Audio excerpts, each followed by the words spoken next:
Hello viewers! Let's create this awesome animation in Canva. Start with a blank page. Add a text box and type happy.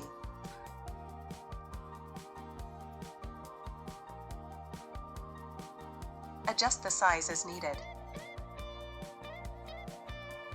Now, add another text box and type holy, but this time, make it slightly larger than the first text. Next, duplicate the holy text.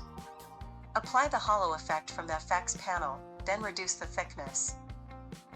Now, go to the Elements section and search for Paint Blast.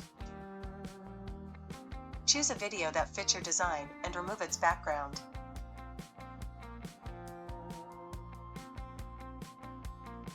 Finally, go to Positions, and place the video between both holy layers.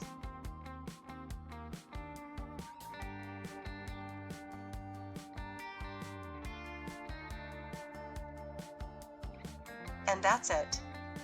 Your animation is ready.